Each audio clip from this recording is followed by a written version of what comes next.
ভারত বাংলাদেশ সীমান্তে মুর্শিদাবাদের সাগরপাড়ায় বোমা ফেটে 3 জনের মৃত্যু হয়েছে, আহত 2 জন। গতরাতে বোমা বাঁধার সময় হঠাৎই বিস্ফোরণ ঘটে। বিস্ফোরণের তীব্রতা এতটাই ছিল যে বাড়ির ঢালাই ছাদ উড়ে গেছে। পুলিশ সূত্রে খবর, কী কারণে এই বোমা বাঁধা হচ্ছিল তা খতিয়ে দেখা হচ্ছে।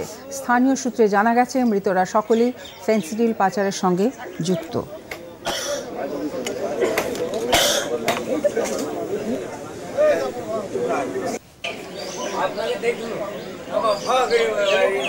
নটার সময় আমি শুই পড়ি।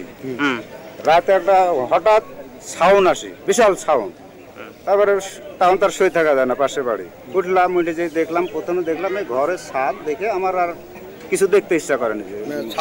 ছাদ এরকম ভাঙিব, মানে সব উপরে ফাঁকা, পাকা ঘরের ছাদ। হ্যাঁ, পাকা ঘরের ছাদ। তারপর তো ওয়াই দেখিয়ে তারপরে আর একজনকে যাই পাশে দেখছি, একজন সাগরুল বলির নাম, অশ্বত্থের এক ছেলে, ওকে ধরে নিয়ে চিল্লাছে বাঁচাও বাঁচাও গিরি। তো দেখলাম এই হাত টাত নেই, চেহারাও চিনা যাচ্ছে না। ওয়াই দেখে আর আমার দেখতে কি করছিল ওরা, কি করছিল ওটাই তো বলতে পারবো না। আমরা শোনা যাচ্ছে যে বোমা বাজছিল, শুধু আওয়াজটা আমরা শুনতে পেয়েছি। এখন ওর মধ্যে কে ছিল, বোমের আওয়াজ।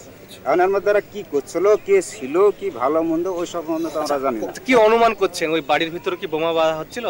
মনে হয় না হলে কেন ওই যে সাউন্ডটা ওখান থেকে হয়েছে, না এত বড় একটা বাড়ি ছাদ করে পড়ে গেছে। তার পুলিশ কি রাতে এসেছিল? পুলিশ কি, হ্যাঁ পুলিশ রাত্রে আসছে।